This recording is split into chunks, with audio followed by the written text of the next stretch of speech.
Hello, welcome to the Well of Wellbeing. I'm Gracia, and I've got some of my dearest friends here, and these are the people I do life with. So we know each other quite well. So in case you see me saying that, welcome to the Well of Wellbeing, they're used to that. Yeah, so you guys, it's all surprising, but they're used to that. They are absolutely fine with Gracia behaving like that. Anyway, welcome. I'll let them introduce themselves.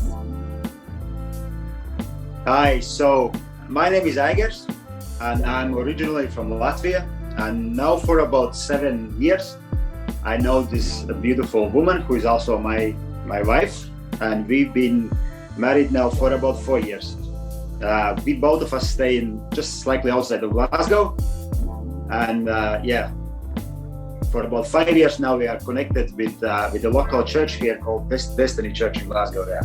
And I'll give Sheila to introduce herself there. I'm Sheila, and I'm originally from Angola in Africa, and I was brought up in France, so I'm fluent French, Portuguese. I've been in Glasgow, Scotland for over 20 years, and I've known Aigars for 7 years now. We've been going out for 7 years. And I don't speak Latvian, but we speak English, so it's quite good. We can communicate with each other. And we live in Glasgow, just outside Glasgow. Guys, first of all, can I just say you are a stunning couple. You look good together, yeah? It's just on Sunday. It's always Sunday. This is special. Only because you guys asked. It's just for you. We're all dressed up just for you. I know, Sheila. Good makeup on August. You know. One of the best she ever done, yeah. Can I just say, because when you're introducing yourselves, I was wondering, my goodness, how many languages are those? So, how many languages do you speak between the two of you? Well, if it's just between two of us, let me just say that some of our closest family is Sheila's daughter and her husband. So all four of us actually have 4 different nationalities, and all together we speak 8 languages.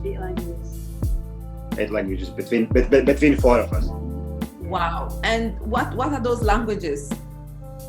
I speak English, Latvian, and Russian.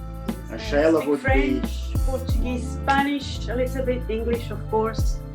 My daughter speaks Mandarin, and my son-in-law speaks Swahili. On top of English, of course. English, of course, yes. So yeah, altogether it's 8 languages. Wow! We can probably travel all around the world. We won't need interpreters anywhere we go. Wow! That's actually so beautiful, so amazing. So, how do you say hello in Latvian? There are different ways to say it. We actually use ciao, like Italian ciao, or some other nationalities using ciao, but it's actually not Latvian. We just adopted from different language. But the very original way to say it would be sveiki, or let Sheila say it. Sveiki. So there are a few words she has learned in Latvian, and one of them is sveiki. Sveiki. That's the only word I know. Sveiki. And what's the second word, Sheila? What's the second word in Latvian? In Latvian. It must be I love you. I can't remember. He told me once, but I can't remember. What's I love you? Es tevi mīlu. That's it. That's the one. Okay. Aigars, maybe again, say I love you a little bit more. Maybe she might remember. Just because we use 8 languages, I keep telling that, and yeah. Well, and Sheila, how do you say I love you in Portuguese? Eu te amo. Eu te amo. Eu te amo. Okay. I can just see that. Or in French, or we can say in French, like je t'aime. Je t'aime. I even knew that. Je t'aime. Je t'aime. It's easy. Obviously, Sheila says I love you more than you do, Aigars. Maybe there is a bit of truth in it. Yes. I express it more with my actions. It's just something that Latvians do. It's in our culture to express the love with actions more than words. We believe the actions is actually the best way how to express your feelings and emotions, through your actions. Right. Moving on swiftly. Okay, so guys, how did you guys meet? So, because I'm just hearing 9 languages. One came from Latvia. The other one came from Angola, Portugal, France. No, actually Angola, France. And you met here, in Scotland, where we all live. But how did that come about? How did you guys meet? Well, our story is very romantic.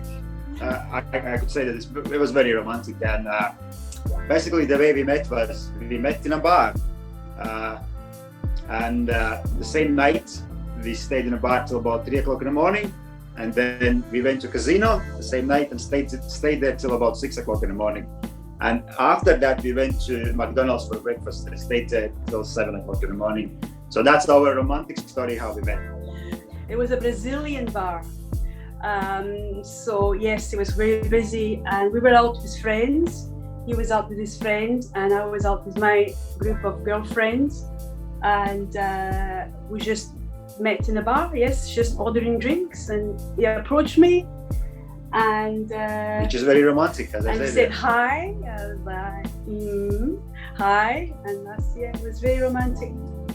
Well, very romantic. I don't know, but come on, guys. To be honest, let's just be a little bit real here. That would be the way quite a few people will actually meet. Yes, because absolutely. Because that was our life before. Yeah, I was in the bars very often. Like most weekends, to be honest, I spend in the bars, and the same with Sheila. And the same night when we met, I had, if I could say that way, far too many drinks to drink, yeah, and that's just how we met. So that's our romantic story of our first time we met each other, yeah.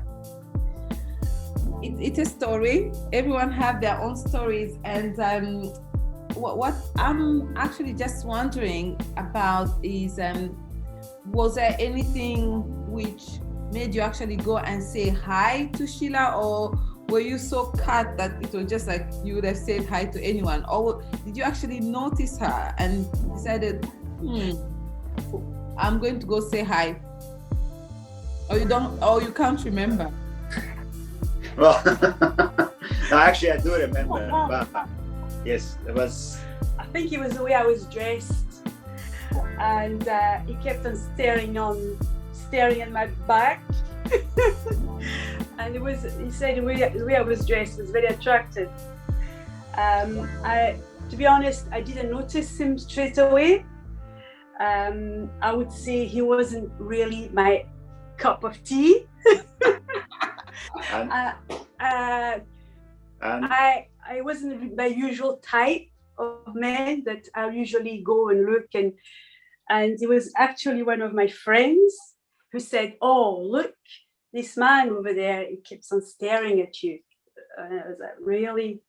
And I looked at Aigars and I was like, "Nah, he's not really my cup of tea." And truthfully, she tried to run away from me. The first time I approached her, we spoke about 10 minutes, and then she literally tried to run away from me. I tried to avoid him. But he kept on pursuing me, chasing me, and wanting to dance with me. And I was trying, oh no, here we go, no. But he tried hard, and he managed to get my attention eventually. Do you know, I actually think that is romantic. That's just very, very, very cute. Yeah.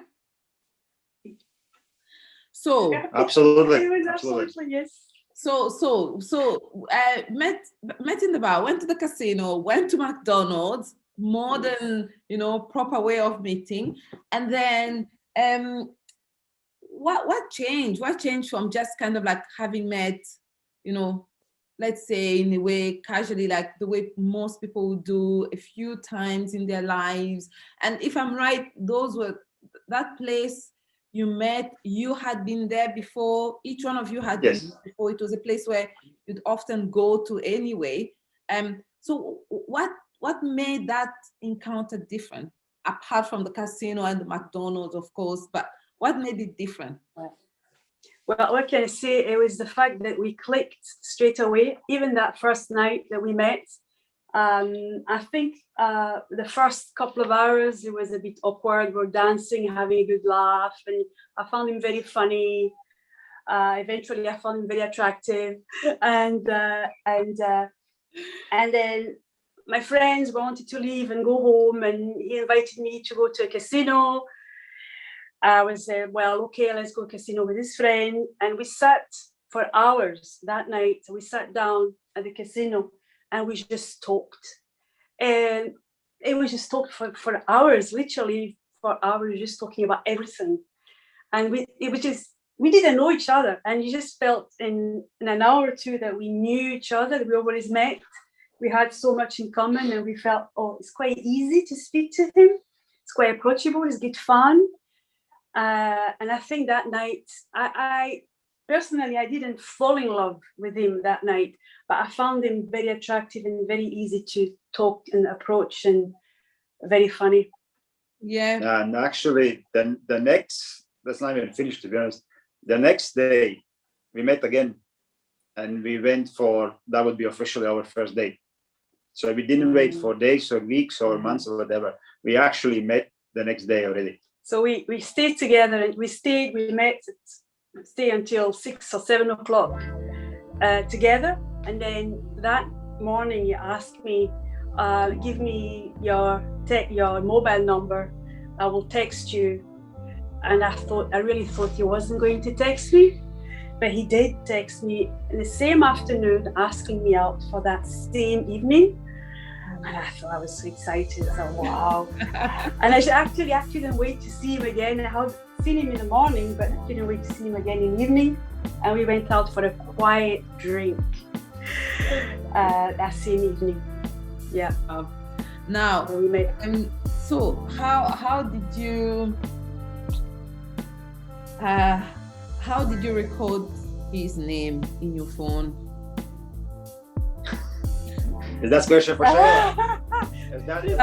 Okay, so you actually had to spell it for me. I'm going to pretend that I never hear this question. So it was just, I had to ask him to spell it for me, and yes, I just recalled his name as Aigars, of course. the guy whose name you can't spell, but and how did you and how did you record Sheila's name? Oh, Sheila, of course. Sheila. No. Yeah, I asked her to spell it for me. I just wrote Sheila. No, as a joke. Swiftly. Yeah. No, it's okay. As a joke. Yeah. Because most likely I never even remember her name the first night, so I just wrote it down as a Boteco girl. Because the place we went the night was called Boteco, so I just wrote it down as a Boteco girl. And it turns out that I still have it saved in my mobile phone as a Boteco girl. Because he couldn't remember my name, my first name when we met. But I do now. I do remember your name. I do now. 4 years later. Okay. Okay. I think we're doing okay. We're doing good. All right. So you finally know each other's names, and you can kind of spell them and so on. What happened next? I'm assuming that you went for a few more dates, and just out of being a little bit curious, where did you go for your other few dates? Did you go to other nightclubs? What type of dates did you have at that time? There was a few bars and nightclubs, and I think it was your birthday. We went out for another date, and then it was your friend's birthday. We went out together, so it was mostly bars around Glasgow and nightclubs. In general, that was still a season in our lives that we were, especially in weekends, we were quite a lot going. That was basically our night out, which was the typical thing of going for drinks and going out to nightclubs and bars. Yes. And we kind of continued that for next maybe 2-3 months since at the time we met. Yeah. So apart from that, because it was winter, Actually, it was winter when we met. So yeah, I would say bars and cafes. That's where we continued dating. Yeah. Cool. And then you're saying 3 months later, what then happened? Did something change? What happened to you guys? Well, it was already before. You want to say how we actually became officially girlfriend and boyfriend? Yes. When I met Aigars, I was already in my later mid 40s. One of the things, if I can just say before Sheila continues, so there's a difference between our age. Sheila is 16 years older than I am, even though I maybe look older than Sheila, to be honest. But even with all the makeup. So, but anyway, so that was something. I wish I could be saying no, don't worry. But well, you know, Sheila she's stunning and she looks amazing. So hey, that's how it goes. I look like a grandpa in front of her, isn't it? Yeah. So when I met Aigars, I was already 45 and he was 30. Yeah, just turned 30. Actually, I just turned 30. Yeah. And I was just 45. And so there was a age gap. So when I met him, I wasn't keen. I didn't want to waste my time. I was on a mission, if I can say. My time was running out and I was on a mission to find the one. Okay, so it wasn't too late. I might have thought sometimes it's too late. And so I told him on our first date, I asked him out, do you want to be my boyfriend? Oh, it wasn't the first, it was about third date. I would say it was third date. No, it was a first or second date. It was one of the very first dates. So yeah, she didn't waste the time at all. I didn't waste. We were having a drink, sitting in a pub, and I asked him, do you want to be my boyfriend? And he said yes. Oh. And at that time, I was like, okay, now we can relax. And I still don't know why I said yes, to be honest. It's one of those mysterious things after 7 years, yeah. Well, Aigars, you've got yourself. But I said yes. You said yes. You said yes. No, she was just chasing after me big time, I know. She was running after me. You wanted to be caught. I'm not going to feel sorry for you. You said I just wanted to make it official. I said it's my boyfriend. That's official. I can call you my boyfriend and I can tell the whole world that we are going out, that we are dating. Yeah. I was saying that after a few months, so say when the spring came, because our dates slightly changed. We started to date in nature, in parks, going to beach, and that summer ended up being one of the nicest summers, to be honest, since I'm in Glasgow. Yeah. And we generally spend lots of time together, just sitting in the park, talking about things and getting to know each other, getting to see what kind of things Sheila likes, what kind of things I like, and turn out to be that more time we spend together, more things we have in common. And that's where I would say is one of the most important things that has kept us together, and we value that a lot, is the friendship between us. Since the first night in the casino, as Sheila mentioned, the conversation between us started. The conversation has never finished. There's ongoing conversation between us, and we talk about things. We talk about even emotions and feelings, and we have a WhatsApp chat. And that WhatsApp chat is just busy. Still, after being 7 years together, ping. And yeah, it was a very, very blessed summer. So we are very grateful to God for giving us that specific summer. And both of us ended up working slightly less that summer. And most of the time, to be honest with that, we just spent time together. We went to beach, lakes, parks, and that was our dating. Wow. Well, that's beautiful, guys. And okay, so I'm enjoying this. It's so good. And then, so we moved from you were dating, and then how did you move from dating to deciding, okay, we're going to get married? Or am I missing some other steps in between? So it's kind of one of those stories. I think there was something still missing in both of our hearts and in minds to seeing the long-term future together, because it happens. The reality happens very often. Two people meet, they like each other, they get to know each other, they have a really good time. Then the first year comes, the second year comes. Maybe some people just are are divorcing and not seeing the life together. So that kind of was one of the questions. Do we really see each other? A long-term relationship. And we were questioning that for a long time. I really like Sheila. Sheila like me. We have a really good time together. But you know how it is. A serious long-term relationship, it's a bit different commitment than just walking around the beach and holding each other's hands. It's a different thing. And what really changed our lives when we understood this is more serious than just one of those easy relationships is a night when both of us went to a Christian event. At that time, we didn't know much about. What was the movie? The Netflix movie? Yeah, well, it started actually by both of us watching a Christian movie called A Machine Gun Preacher. It was Saturday night. We wanted to just watch a movie, and I like movies based on true stories, and we just came across this movie. So we watched the movie, and something really attached about the demand that the movie made about. And it ended up being that after 2 months, the guy would be speaking in Livingston, which is about half an hour drive from halfway Glasgow, Edinburgh, just as an event, as a Christian event. And we just both knew we have to be there. It was one of those strange situations. Sheila's seen, I think you've seen the post on Facebook. He's coming. So we didn't need to think about it. We bought the tickets. We have to be there. I remember I had a business at that time in Edinburgh, and I even closed my shop earlier, I think, just to be there. You came with Chloe, with your daughter. We just had to be there. And that was a night when both of us at the same place, sitting next to each other, both of us found Jesus, which was, truthfully, if you look at that, it's the biggest change of our lives. It's the life between Jesus and the life after Jesus, and our relationship really changed completely. So it's a relationship before Jesus, yes, and relationship after Jesus. That's how we can see in our lives.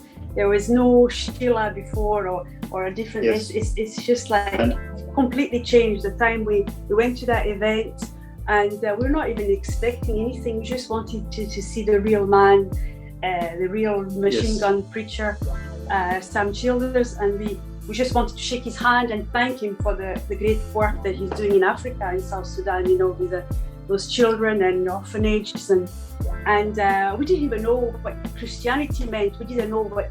We knew he was a man of God.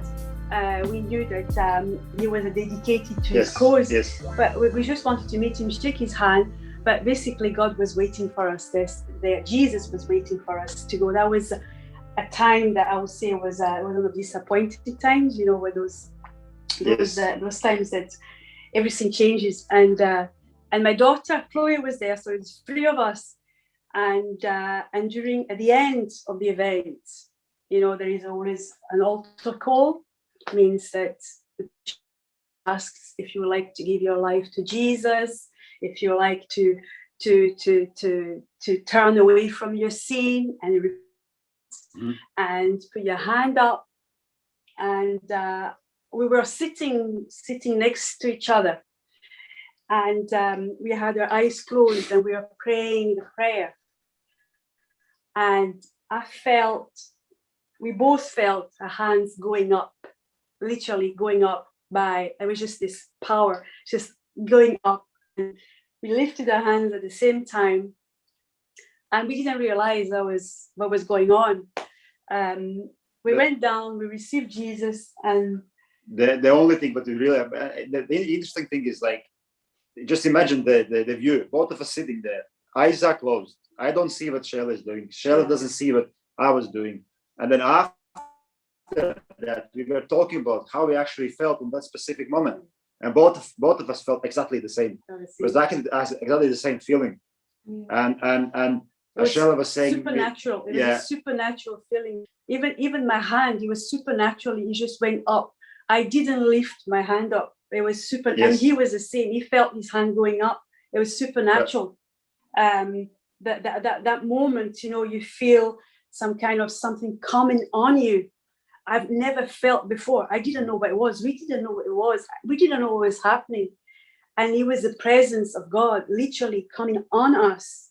And we only, of course, we only realized that later, much later, in our walk. But deep in our hearts, as we were talking about afterwards, how we both felt in that specific moment, deep in our hearts, we really want that. This is something we want. Wow. Wow. Of course, it's a journey. It takes time. But as the days started to go, so as we started to have the relationship with Jesus, we started to understand that two of us together that's the reason. There is a purpose in our lives. And we started to also see each other different than before. Before I see Sheila as my girlfriend, as I really have a good time together. But that time, I believe God already started to change us, started to change our hearts and minds. And now I started to view Sheila as she's actually, I really want to get married with her. It's just, I see her as a woman, and there is a divine purpose upon our lives that we have met together for a reason. And that changed everything.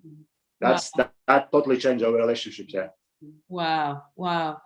Do you know, guys, so that sounds so amazing that you started a story more or less like quite a lot of people, let's say the majority of people in Glasgow would meet and so on, but then something supernatural happened and it changed, and you got married. Just I'm thinking, although you know there was a supernatural vision and you guys came together, life can be challenging. We've already absolutely about, you know, differences in age. So what would you say, for example, in your life, what's been some of the challenges you faced, and then how have you resolved that?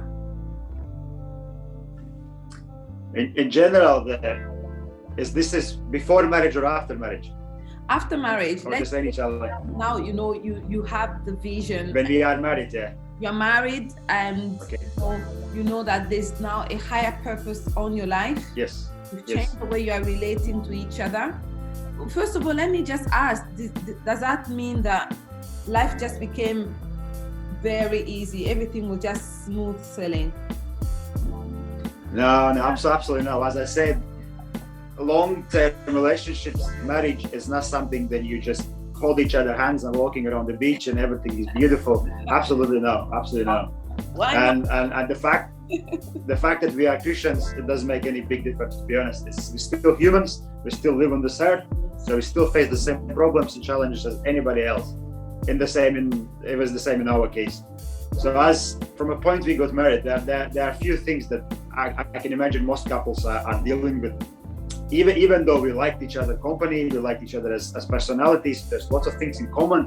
One of the things we had struggled with is just in general to live together as two humans, to start sharing the same house, looking after the same things. And it's I guess at the early stages of marriage is ongoing challenge for most couples. Especially for me, because I was a single mom for so long, and I was single for so long, for 25 years. And I had ways to deal with things, you know. I'm not a control freak, but I was kind of much like in control of my life and finances and how to, you know, raise up my child and how to work and making decisions for myself and leading a life, you know, the best I could, thinking, well, that's the way I want to live my life.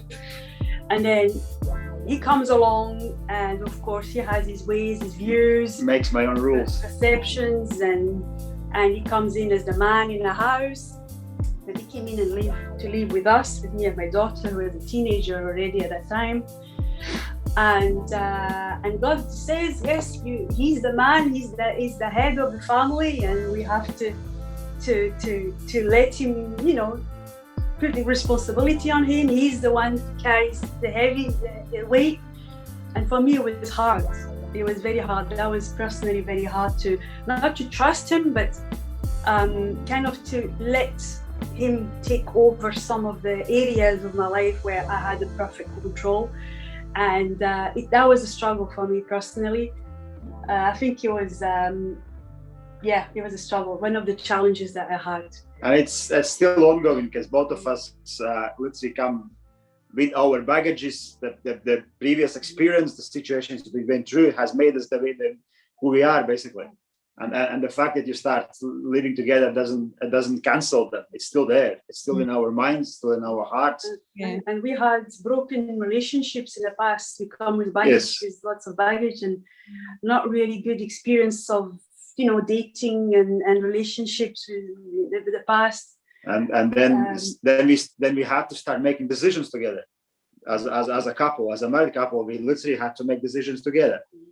For somebody like me, before my I would say my 30 years, I lived quite, I would say, easy life. I didn't want to take much responsibility, and one of the reasons that's why we met in Boteco 7 years ago. And that's just that was in a way my lifestyle before.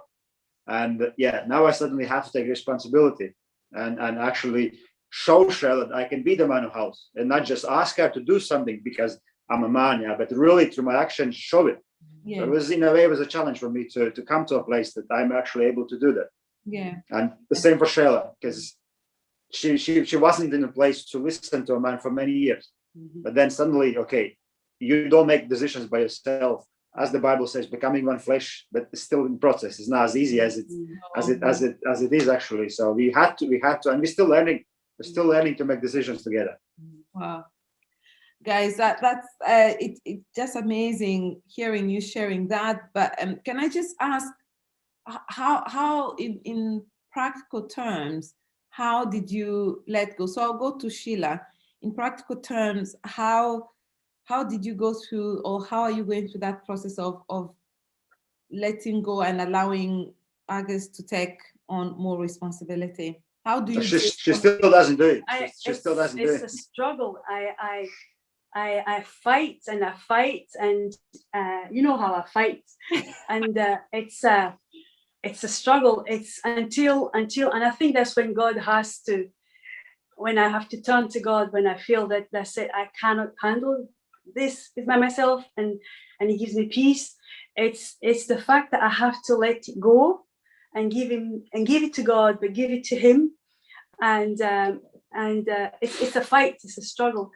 It took me some time, and it's also seeing Him, how He changed over the years, how He became a better man. He changed over the years so much from the day I met Him. He had addictions before, and he managed to stop overnight the smoking and drinking because he was so focused. He wanted to become a better person. And when he became Christian, I could see his dedication. I could see him serving in church. I could see the way he was in the house with my daughter. And he was willing to take on responsibilities, and he showed in many ways. And at that time, I realized I can actually relax and I can just leave it to him too. But it was just a process. It was very, very, very, very slow. And it was just through his transformation, his change of heart, his change, that I could really put more trust in him, because I could see he was reliable. And marriage is a journey. It's, you never come to a place that things are just working perfectly. It's just, there is no such place. There is no such a marriage when everything is perfect. Really, I was hoping you guys will give me, a little recipe, and then I have my no. And then all you called the wrong people. Yeah. We can give you a recipe what to do when the challenge happens, but we cannot give you a recipe to say that there are no challenges. We would be lying. Guys, this has been amazing. So just if you had a last word to say, or maybe just a few things that you feel people could also benefit from, what would that be? And I'm just wondering, as Sheila was saying, the more she'll seeing you growing into yourself, taking on responsibility, and she was trusting more, and you're flourishing. But as a man, because I think sometimes we don't hear that enough, as a man, what do you think helped you? Well, as a man, what do you think helps men in growing into that sense of responsibility and commitment and so on? Just in general, like if I remember my life back, if I say the life before I found Jesus, if you look at the word, For example, my father is a good example. He's a very good husband. He's a very good father. So I naturally had a good example of it. But at the same time, I seen the way men are behaving in the world, and I was myself doing the same things. It's a quite of a misleading example of the man, of what actually the man's supposed to look like, what the man's supposed to be. So me being age of 30, I actually didn't know what man's supposed to do, how man's supposed to act. So when I joined the church, when I started to read the Bible, when I started to read some of Christian author books that talks about the manhood, that talks about what man needs to do, what behavior man needs to have, man taking responsibility in those things. So in my case, I would say the change that started to happen in me was from the time when God started to work in my heart and in my mind. And I seen godly examples, godly man in my life who showed an example what does the manhood mean. So I would say that's the biggest change. But if you say, if there is something I want to say, is so maybe for listeners, for couples, or maybe you're facing some personal problems, some personal challenges, maybe you're facing some challenges as a couple.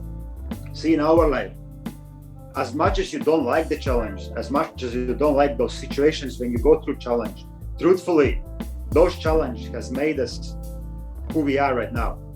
The strength of our relationships, the strength of our marriage has come out of those times of challenge. So in a way, every challenge can be a blessing if you choose to see the message of the challenge, and if you are able to come to a place when you actually learn from the challenge. So I just want to encourage everyone to, as tough as it is, as hard challenges are, there is something good in all of them. Just try to find those things you can learn from each challenge. And also, it's to learn to work together as a team. Yes. We were fighting against each other instead of working against each other. We need to learn to work with each other, complement each other. It might be better at some things than me. I might be better at doing some things, and we complement each other and recognize each other's value, what we are good at, and really nurture this and work it together as a team. Face the challenges. It takes time, it takes maturity, because we need to get to know each other really good. Yes. We need to accept each other's good sides and bad sides, and some of the best things about Sheila I learned in the times of challenges, when I seen her actually in life doing something, dealing with the challenges. So those are the situations like, that's serious. Wow. I think we've been absolutely treated by what you shared today, Aigars and Sheila. You've been so generous in telling us about your journey, but also about the things that you've learned from that journey. So just wanted to say a big thank you from Well of Wellbeing and from each and every person who's going to listen and who's going to be blessed by this. Thank you. Thank you for having us. Thank you. See you. Thank you. Bye. Bye. See you. Bye, guys.